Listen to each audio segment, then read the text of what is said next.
Well, good afternoon and welcome to the final Fall 2025 Kessler Conversation. These are interviews with top scholars of the early modern period, but they're connected to topics that are facing contemporary communities. My name is Bo Adams, and I have the privilege of serving as director of Pitt's Theology Library, which is the home of the Richard C. Kessler Reformation Collection.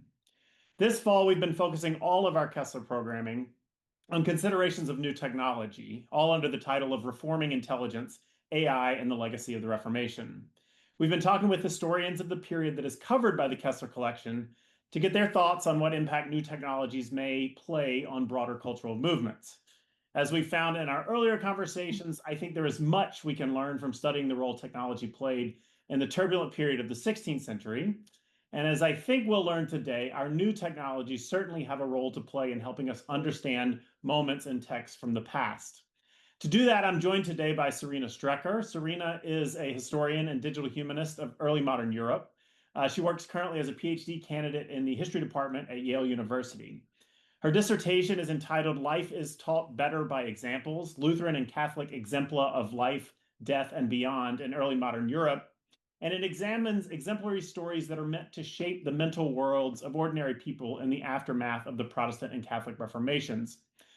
Most interesting here is that her research for the project uses automated transcription and concordance software to analyze more than 27,000 pages of these Exempla collections. Her work that's been published in journals like 16th Century Journal and Religions considers the potential that the digital methods she is using have to expand the breadth of historical research and to empower more ethical labor practices in the transcription of early modern books. So, Serena, I'm very excited to talk about your work and to learn how your digital methods have, I think, transformative potential for the study of the period. So, thank you for taking the time to join us. Yes, thank you so much. I'm very excited to be here. Well, I want to start, as we've done with a lot of the conversations this semester, with a bit of your biography and your kind of identity as a digital humanist. So, you're currently involved in writing your dissertation, the history department of Yale, a very, shall we say, traditional project. And yet your project involves essentially digital methods. So can you give us a quick summary of your research, probably better than I just tried to summarize, but to talk a little bit about how the digital tools are involved and tell us how it is that you came to incorporate digital methods into your study of the 16th century. Yeah, absolutely. My dissertation examines these exempla collections as windows into mentalities that were common in the early modern world, and particularly with this sort of comparative look at both Lutheran and Catholic exempla collections over this broad span of time. These exempla collections are particularly exciting to me because they give us sort of a window into the mental worlds that would have been accessible to ordinary people. As many historians know, it's very challenging. There are several techniques, but it's always a difficult thing to do to understand what it would have been like to be someone who wouldn't have had access to this kind of education of the preachers who would have compiled these collections. And where I find this really exciting is how so many of these stories become Grimm's folk tales. And so we see that they're sort of they become diffused in sort of the ether of early modern Europe and sort of cross confessional boundaries. I would say that my desire to really have as big of a view of that as possible really drove my interest in digital tools that started at the digital paleography summer school at the Georg August University in Göttingen, Germany. And that was a 2-week program, which was absolutely a fantastic introduction to numerous techniques from the field of digital humanities. And at the time, I didn't know that I would incorporate any of them into my work. I was just excited about doing medieval Latin paleography in potentially a new kind of way. And it was really through the conversations that I had there that I realized that this sort of digital technology could help me get a better handle on this material than would be feasible to do in the course of dissertation research just as an individual researcher. Yeah, so let's talk a little bit about that feasibility question. So let's approach it from the reverse. So if these digital tools and techniques did not exist, what problems would that present for your research, or what wouldn't you be able to do that you're now able to do? Yes, I would say without these tools, I would have selected, instead of 21 exemplar collections, 27,000 pages. I probably would have selected 5. I probably would have spent a lot more hours in the at the Bavarian State Library in Munich, flipping pages between being like, oh my gosh, there was something about a frog a few pages ago. Was that a few pages ago? And then going back and trying to find it and being like, oh no, it's not on this page. Maybe it's in this other book. Do I remember? And just that kind of ability to locate around keywords and also to be able to pair that with close reading, traditional experience of reading widely in these collections, but then to be able to say, okay, this example comes up a few times in the times that I've been looking at, let's say, Exempla about parenthood. In a few of the collections where I've looked at the section that's about children and parents, I have seen this exemplum, and there's a few variations. I wonder if it's in more collections and maybe it's under a different category. So for some of these, so for example, there's a parenthood exemplum that's very popular about how even small children shouldn't curse or blaspheme. And in this, a 6-year-old boy is cursing all the time, and his parents never correct him. And one day, a demon really does come, pick him up, fly him away, and he's never seen or heard from again. It's a very tragic tale. And both Lutheran and Catholic compilers of Exempla, who are mostly themselves preachers, love this story. They incorporate it wherever they can. Sometimes in the section on what it means to be a parent and how to be a good parent, sometimes in the section on blasphemy. But it would be challenging to know all of the places that all of these stories could possibly appear thematically in these books, which are organized by topic for the most part. And so that really enables me to get a better sort of cross-cut view of, okay, this thing seems to be particularly prominent, or this one might be prominent. Does it appear in any other collections? No, only the Lutherans use this one. And that just being able to do that kind of comparison en masse is much, much easier using keyword searches in the concordance software and conc. Yeah, I think a lot of people talk in different fields about the so-called canonical problem, right? That in order to overcome the limitations of a given reader or a given researcher, one has to choose representative selections. And oftentimes those representative selections are not quite as representative as we might think or hope. So any effort, I think, to expand the corpus for research is always welcome. And I think yours is a great example. I want to talk a little bit about technology, though I am Mhm. not a technologist myself, so I want to, keep us from getting too far into the weeds. Though Sure. you do have some articles that explain your methodology, which are really helpful, and I would commend. So you talk a little bit about these transcription tools and what they are promising to do for you. How do they work? What are the limitations of them? Maybe what are the misperceptions of what they're doing? So what are you actually doing to help read these 27,000 pages? Yes, absolutely. Transcribus HTR, which technically means handwritten text recognition software, but which can be applied to print just as well, if not better, can and does transcribe early modern German and Latin print with a very high degree of accuracy and relatively little effort on the part of the scholar compared to transcribing by hand. That is accomplished. That is very easy. Some of the limitations are that the ability to sort of happen at 3 stages. As you mentioned with this canonical problem, the ability to incorporate more texts doesn't obviate the need for thoughtful selection of your corpus.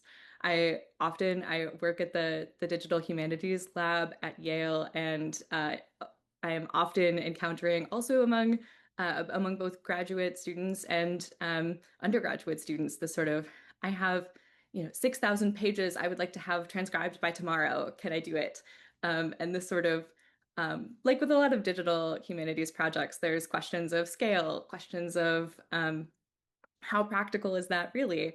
And how much effort will it really take? And it depends on your kind of material, how accurate you need it to be. But I think that still it's extremely important to put a lot of thought into what you are even trying to transcribe. Even if it seems easy, there will be other wrinkles along the way that make it much more satisfying, and especially at the final interpretive level, to know that the material that you have is really the material that you want to have.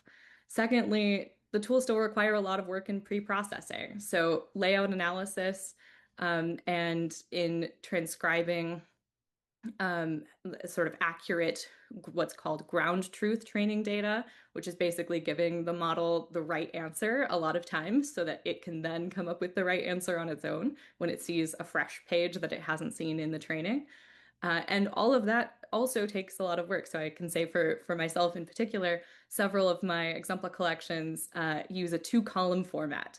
And at the time, at least, Transcribus did not have a particularly smooth user experience with working with two columns. So I had to create a field model, so basically a different kind of machine learning model that's designed for uh, page layout recognition. And then I had to do a lot of tweaking, which was just a lot of sort of clicking, moving, dragging, a lot of stuff that also feels like pretty menial labor that, isn't maybe the immediate image you have when you're like, these digital tools are going to make things so much easier. I'm going to be able to have that sort of instant gratification. Is actually probably in any digital project, there will be some little area like that that turns out to be more time consuming than you expect it to be. And at the end, you still have to do the work of interpreting the text. Even once you have it all transcribed, what are you going to do with it? What does it mean historically? What does it mean about the early modern world? None of those questions can be answered by the transcription itself. That's still work that you have to do as the scholar. Yeah, so that last little piece I want to pick up on because it's so interesting to me. You're producing a work of history, right? And so the dissertation itself will be an examination of all of these texts, and the digital tools just help you get to that point. And yet, at the same time, along the way, you are, if you want, publishing other things, right? So, for Yeah. example, you just published this article about the method, but also the actual tools that you're developing and tweaking are also, in some sense, publications that will be available and helpful for others. So, can you talk a little bit about how the work you're doing in training these models is not simply going to benefit your project, but may actually have a broader appeal? Yeah, absolutely. I would say that in the work published in the 16th Century Journal, I'm really emphasizing that this is accessible, that Transcribus has an intuitive user interface that people, even without a lot of technical background, I didn't come into grad school with a lot of technical background. It's still usable. You don't have to know a bunch of coding languages. You don't have to have a very like specialized software on your computer. It's browser based. It's very user friendly. And that also means that you're empowered to make decisions in terms of model making, whether those my models may or may not be particularly useful for any individual's given project.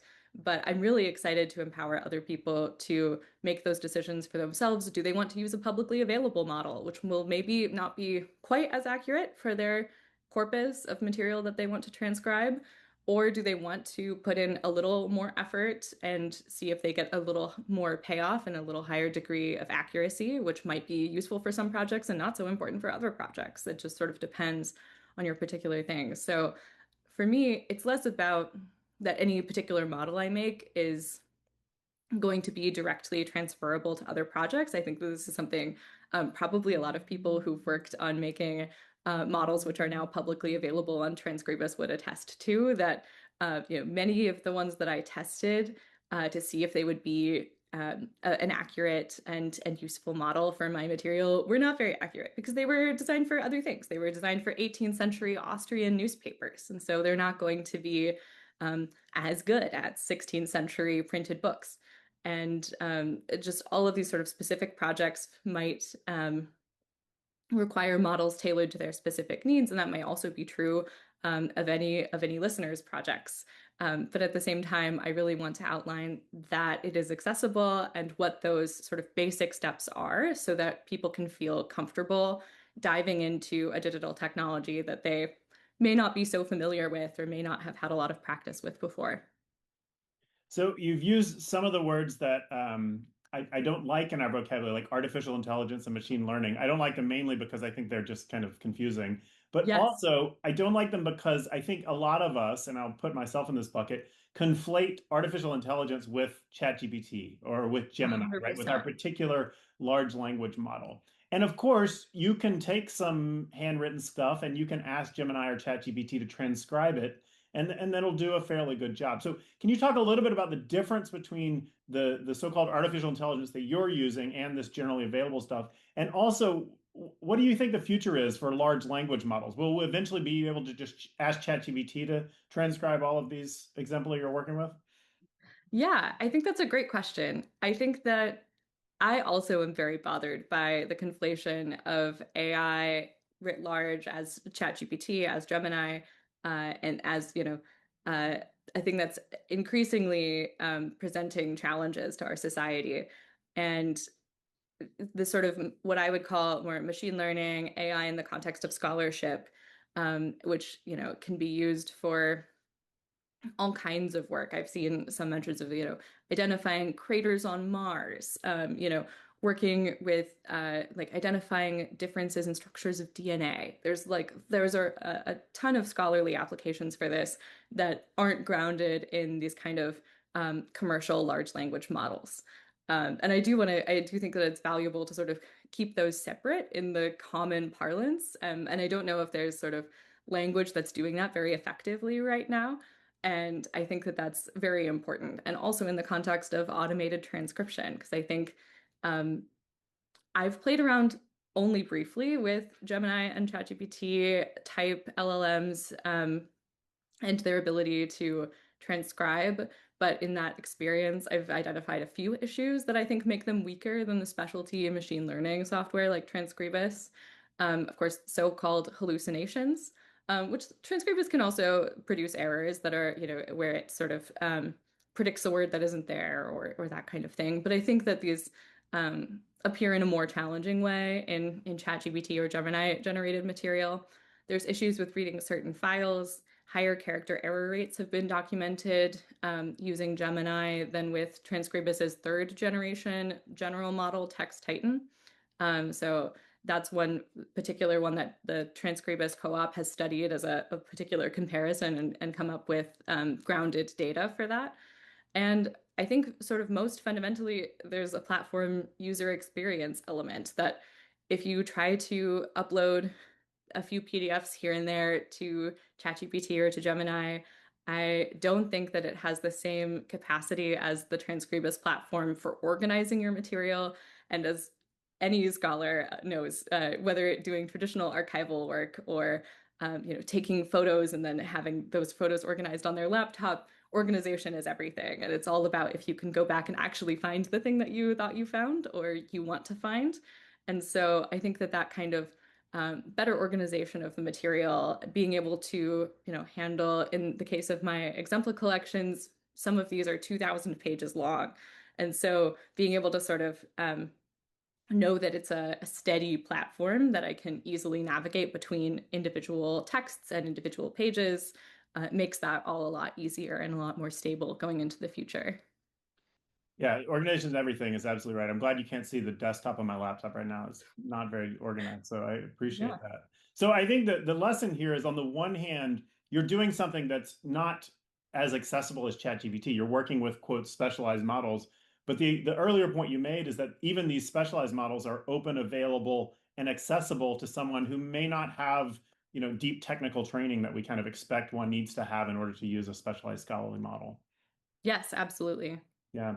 So let's talk a little bit about time. And you alluded Mhm. to this earlier. I think the great dream that some of us have about offloading the work onto the machine is it'll do all the hard, miserable part of research, and then we can Yeah. just spend our lovely time, writing or whatever it is. So I suspect there have been places where this has gained you some time for your research.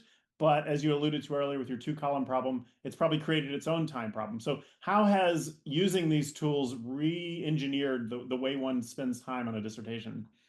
Yeah, absolutely. I think there's sort of two elements here that to transcribe all of these texts by hand accurately, I believe would take decades. That would take, having a securely funded scholarly position for a really long time, and the expense to society that that would be is significant, and that I think that that kind of work is just not going to be done for all early modern printed texts, much less also all of the handwritten material that's even more challenging for people to read by hand and transcribe by hand.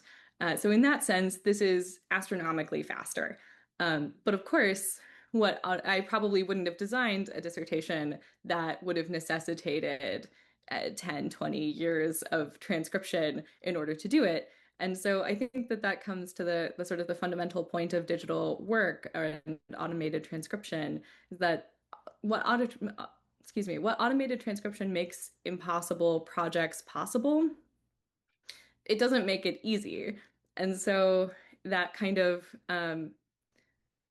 it's sort of a sliding scale where like you might try a more ambitious project because you know the digital tool is there to support you, and that's the research question you're excited about, and so that's what you're going to try to pursue, even knowing that under sort of normal circumstances or sort of um, without the technology, you never would have embarked on this project. So in that sense, it's saving you time, but also costing you time. And in terms of the sort of granular things that cost a lot of time for automated transcription, it really is that kind of pre-processing. And it would be even to a greater extent, as an individual scholar, I benefit tremendously from the digitization efforts that libraries and archives have already undertaken in the last couple decades. And so being able to start there instead of starting from the ground floor of you have a book and there is no digital image of it, also saves a lot of time. So it's that kind of partnership also with libraries and archives and the work that's already been done that then makes that kind of pre-processing a place where you as an individual scholar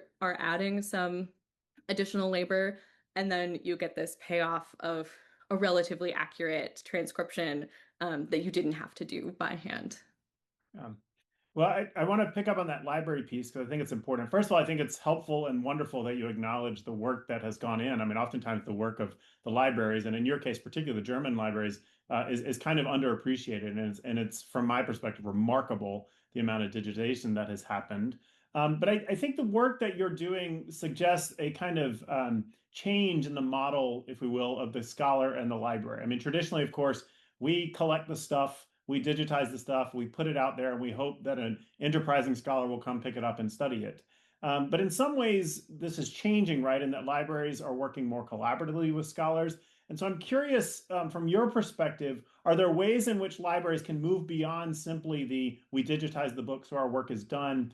Is there a way that we can position our collections, our texts, and even our digitized texts to make them more useful or accessible to scholars like you? Yeah, definitely. I think that libraries and archives remain vital for scholarship. And I think no one would dispute this. They're the sort of the integral backbone of any kind of transcription project, or edition or any of that kind of scholarly work. I would say some of the differences that have occurred in the last several years is the availability of digitized sources means increased flexibility for scholars, whether that's because they have limited funding for in-person research, they have other life obligations, logistical challenges, of being in person in an archive for a long period of time. And it's more accessible for people with disabilities or who are immunocompromised and therefore find it challenging or dangerous to be in a physical space.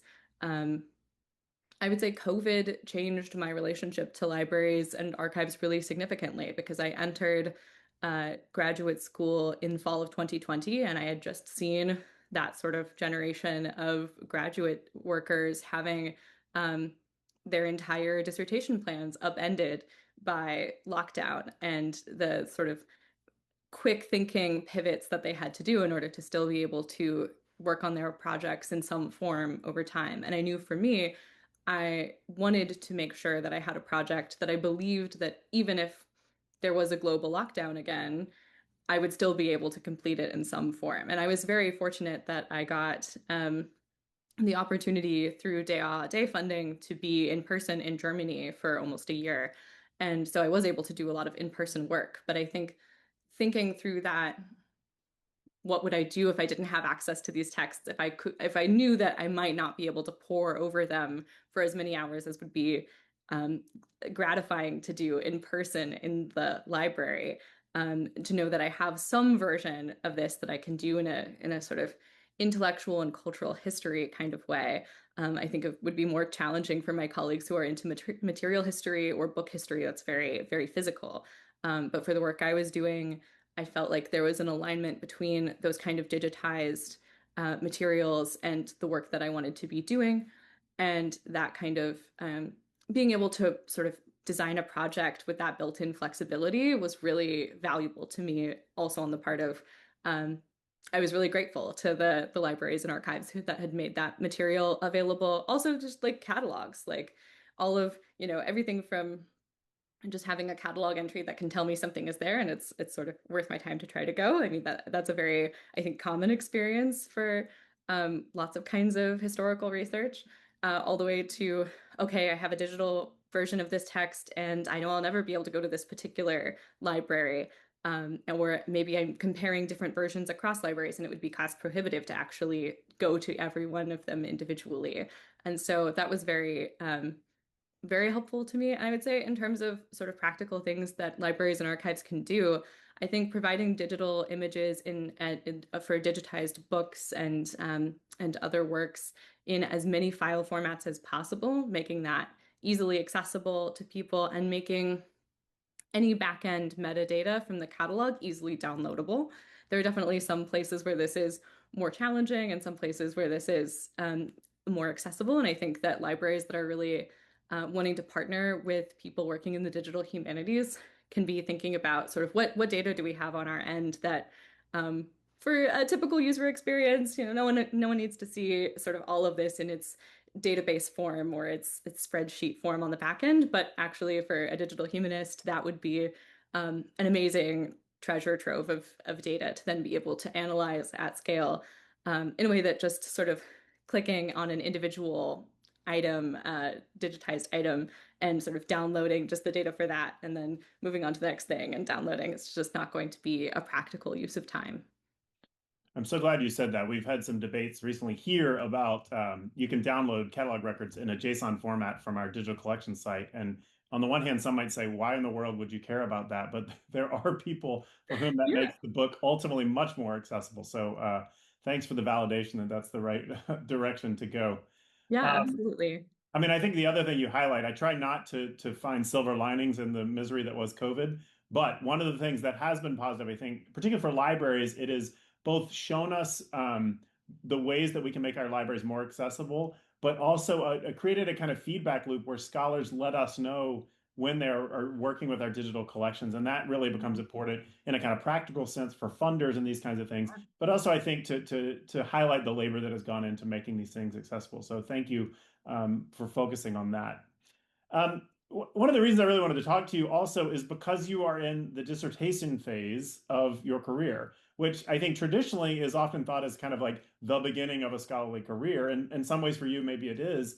But at the same time, the work you're doing is far more advanced than senior scholars who are working in your field simply because you're doing these kind of new methods. So I'm kind of curious, A, what role you think digital tools will play in your career as you move forward. Will the next project also be digital in nature? And then B, if you can think a little bit about the traditional mentor relationship that is played in scholarly world, right? Because I suspect that while you have later Yeah. career mentors on the content, you also are serving as a mentor, maybe to later career scholars on the method. So how do those dynamics work? Yeah, I would say thank you, first of all. I am also very excited about this kind of work, and I do plan to incorporate digital tools into my second project. So I'm in the early stages of planning it.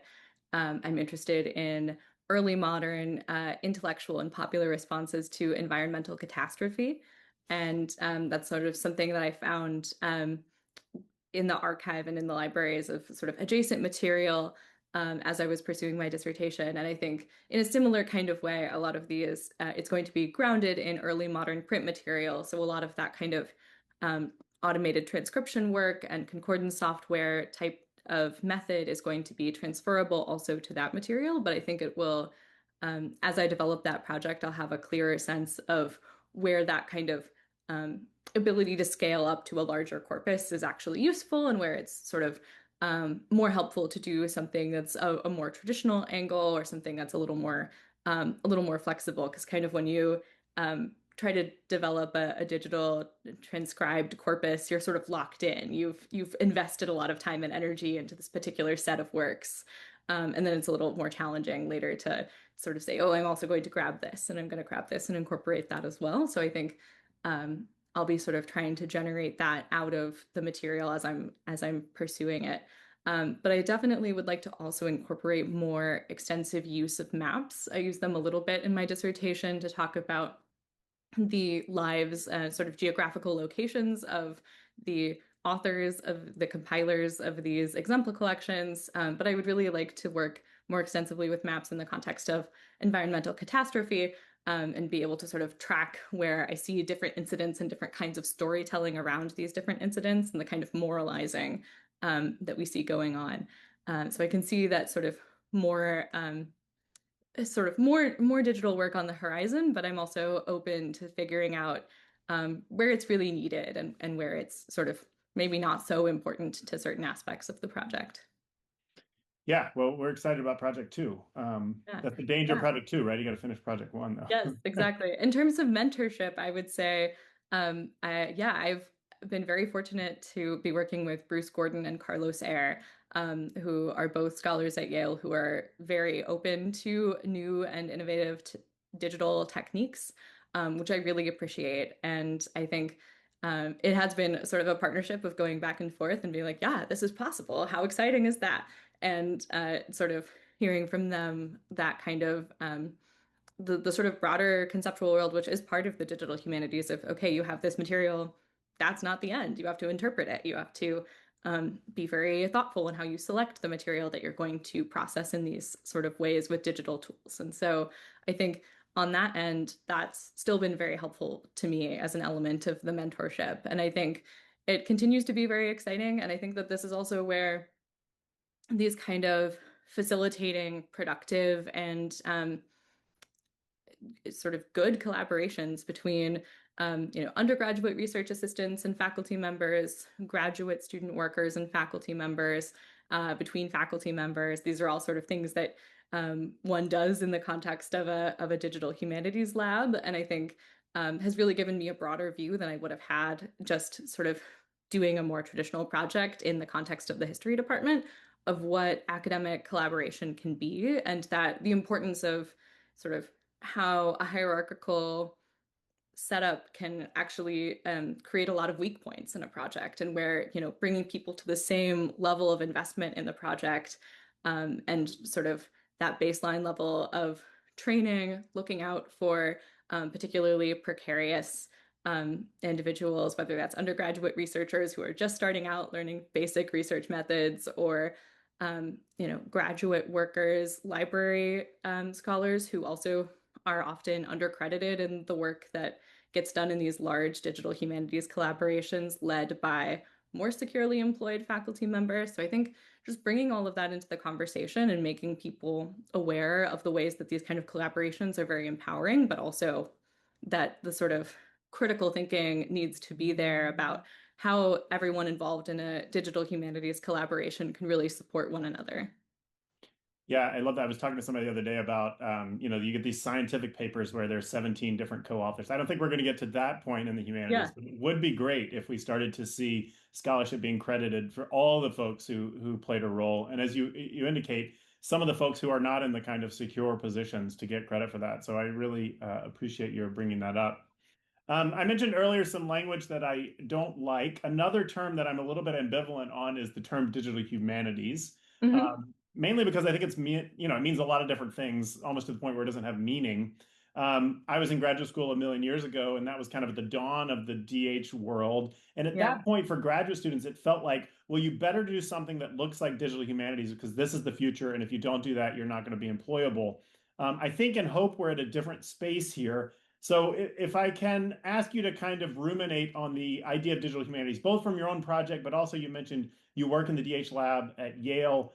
What is happening in digital humanities now, and what relevance need it play or maybe not need to play in someone who is coming up in the humanities?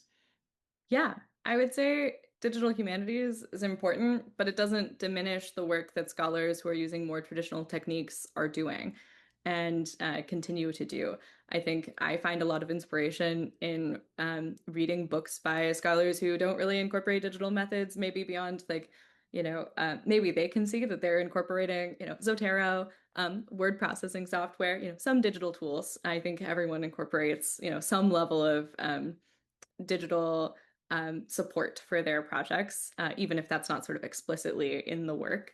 But I think rising graduate students shouldn't feel the need to do anything that they're not going to be excited about. I think that it's about pursuing, you should, there will be a time if you choose to do a digital humanities project where you are sitting in front of a spreadsheet of your own making and you're thinking to yourself, I went into the humanities. I did this to, read books, to look at cool maps, to, engage with other scholars and have fun conversations.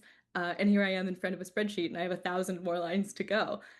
And it's really at those moments that you want to make sure that you chose to do that spreadsheet because you were really excited about what that step in the process would later enable you to do. I think that if you're doing the digital humanities, if you're doing digital humanities work just for the sake of doing digital humanities work, which I think would also be true for a variety of other methods, there are going to become points of frustration, points of friction where you're just not having a satisfying time. And I think it's not going to be, I think for graduate school in particular, it's all a mental health game.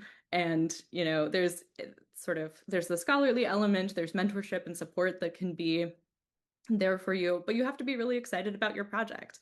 I think I would definitely recommend that up and coming scholars, whether graduate students, undergraduate students who are interested in digital methods and find them exciting or think, maybe possibly some aspect of them would be useful to them, should go to their digital humanities lab if their institution has one, or to see what kinds of faculty members there are, faculty members in a lot of different departments who are using digital tools. I've worked with faculty members in the Department of Spanish and Portuguese, even though I don't really work on Spanish and Portuguese sources because we share this common interest in this kind of digital methodology. I'd say sort of look widely and see if there are a series of workshops that you can go to, or something like this digital paleography school, and you can get a sense of what is the broader world and what stuff is exciting to you and what stuff isn't. I don't know any digital humanist who has mastered every aspect of the digital humanities, and just like being able to be okay with that and be excited about, oh, I'm really interested in digital editions, or oh, I'm really excited about transcription, or I'm really excited about computer vision. Lots of different kinds of elements that are possible there. And I think it really needs to come out of your own personal interest and excitement for it, and also have it be motivated by the research that you're already excited about doing and that sort of research questions and topics that you're already interested in. I think if you sort of try to tack on a digital humanities element to your project, that's not sort of generated out of that genuine interest and the sort of research motivation, it's just going to be a lot more challenging to get anything satisfying out of it. Yeah, I think that's absolutely right. The advice that all the best digital humanity work grows out of a problem that you found that digital tools can solve, not starting with the digital tools. We spoke a couple of weeks ago with Giles Burgle, who works in the University of Oxford's visual geometry group, and he's deeply in the digital humanities world. But his projects also just began with a textual problem that he was trying to solve, and someone showed him a tool that would do that. So I think that is fantastic advice to start with the scholarly problem and then see if the tools are helpful. I want to close with what is probably the most unfair question, so apologies in advance. You are a scholar working with machine learning tools. You are also a teacher who probably encounters the great question of ChatGPT in the classroom. You are also a citizen that lives in a world that is increasingly awash in headlines about artificial intelligence. So again, at the risk of being unfair, Yeah. what does the future hold? What concerns you? What's exciting you about a kind of world where artificial tools or artificial intelligence tools help us in the classroom, but also help us kind of all over the place? Yeah, I would say I'm very concerned. I'm really excited about um, technologies like Transcribus, in part because they can help us have bigger and more exciting projects, even in a time that's very challenging for academia as a whole.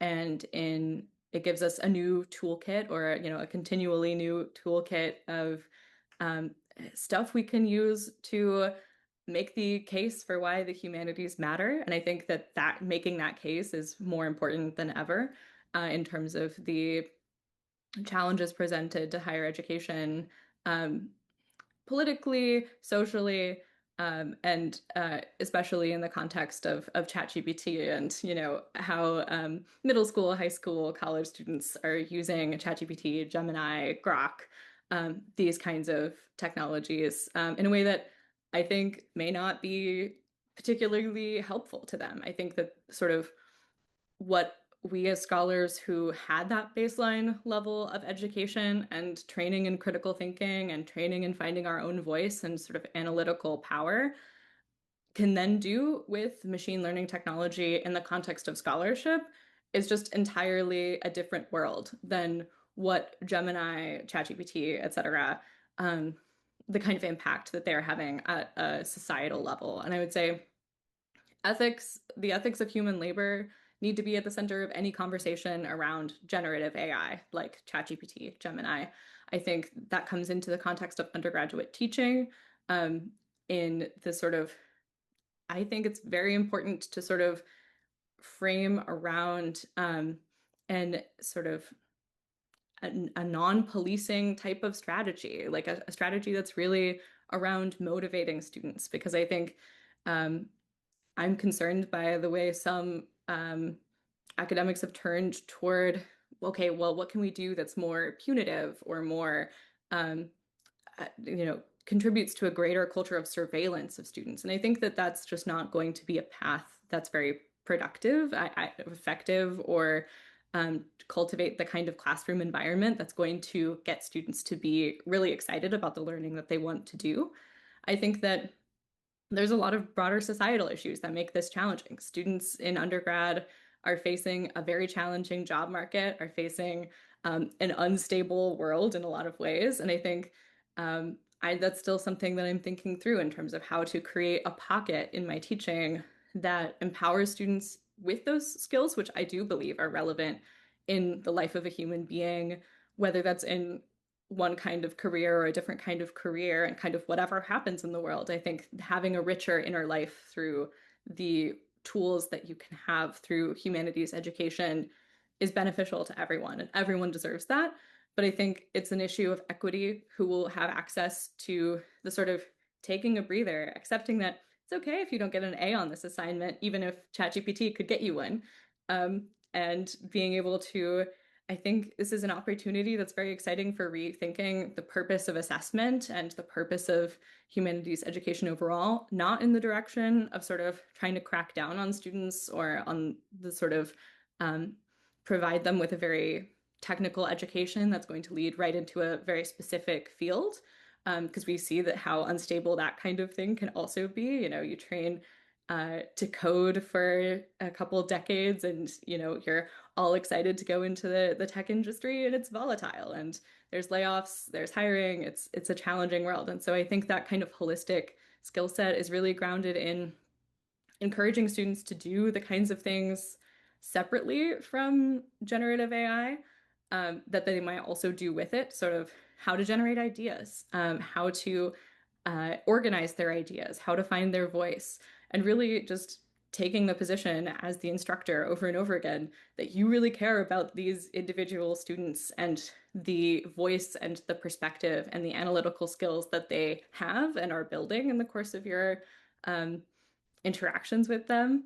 I think that's really the place where it'll be exciting. I'm excited about a course that I've designed on how to write for yourself in the age of AI, in the age of generative AI in particular, and looking at an intellectual history of rhetoric from classics through medieval and into Renaissance debates about Ciceronianism, and what is a good way of modeling of imitation of what is true persuasion or rhetoric, true eloquence. And I think there's a lot of alignment between those kinds of conversations about how to write well, what counts as beautiful or interesting or thoughtful writing, and contemporary debates about the use of ChatGPT or Gemini in college education. So I'm excited to get to pursue this as I continue in my teaching career. Well, I think we will all sign up for your class. So you just send us a link to the massive online course that you'll teach on this, because I think we all need it. So that sounds very exciting. I also would want to say that one of the best ways a teacher can do this is to model it in their own work. And what you've done, which I think is so important, is not only show, yes, the tools can help you, but you still need to do the critical thinking piece, the analytical piece. and that can't be lost. And so whether that's in a dissertation or in a kind of high school classroom, I think that's a really important lesson to show all of us. So thank you. We are at time. I want to thank Serena for your work. I want to thank you for the conversation. Look forward to future conversations and want to invite anyone who's interested to know these recordings will be available online, and we are just setting up a spring 2026 Kessler Conversation schedule, which I'll give you one hint, may have to do with William Tyndale in 500 years. So we'll say that right now. Serena, thank you for your time, and I look forward to talking in the future. Thank you. Bye.